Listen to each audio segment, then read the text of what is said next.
नांदगावच्या मांडवडमधील जवानाला लेह लडाखमध्ये वीरमरण. जवान संदीप मोहिते यांच्या पार्थिवावर शासकीय इतमामात अंत्यसंस्कार. नाशिकच्या नांदगाव तालुक्यातील मांडवड येथील लष्करी सेवेत असलेले जवान संदीप भाऊसाहेब मोहिते हे लेह लडाख येथे मशीन ऑपरेटिंग करताना शहीद झाले. जवान संदीप मोहिते यांचे पार्थिव आज मांडवड गावात दाखल होताच भारत माता की जय, वीर जवान अमर रहे अशा घोषणा देत शहीद जवान मोहिते यांना अखेरचा निरोप देण्यात आला. मोहिते कुटुंबियांनी यावेळी हंबरडा फोडला. आज शहीद जवान मोहिते यांच्या पार्थिवावर शासकीय इतमामात अंत्यसंस्कार करण्यात आला. त्यांच्या पश्चात वडील भाऊसाहेब, आई प्रमिला, पत्नी मनीषा, भाऊ शिवाजी, श्रीकांत व 2 मुलं देवराज आणि दक्ष असा परिवार आहे.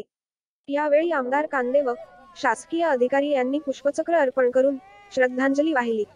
संदीप मोहिते यांच्या पार्थिवास सैन्य दल व पोलीस दलाच्या जवानांनी बंदुकीच्या 3 फैरी झाडून मानवंदना दिली.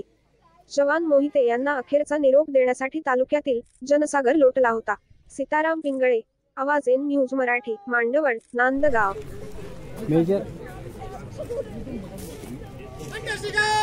ओ मेजर नमः कालाय नमः. ओम सर्वभूषयाय नमः. सर्वभूषयाय नमः. सर्वभूषयाय नमः. ओम औदुंबराय नमः. औदुंबराय नमः. औदुंबराय नमः. ओम गदनाय नमः. गदनाय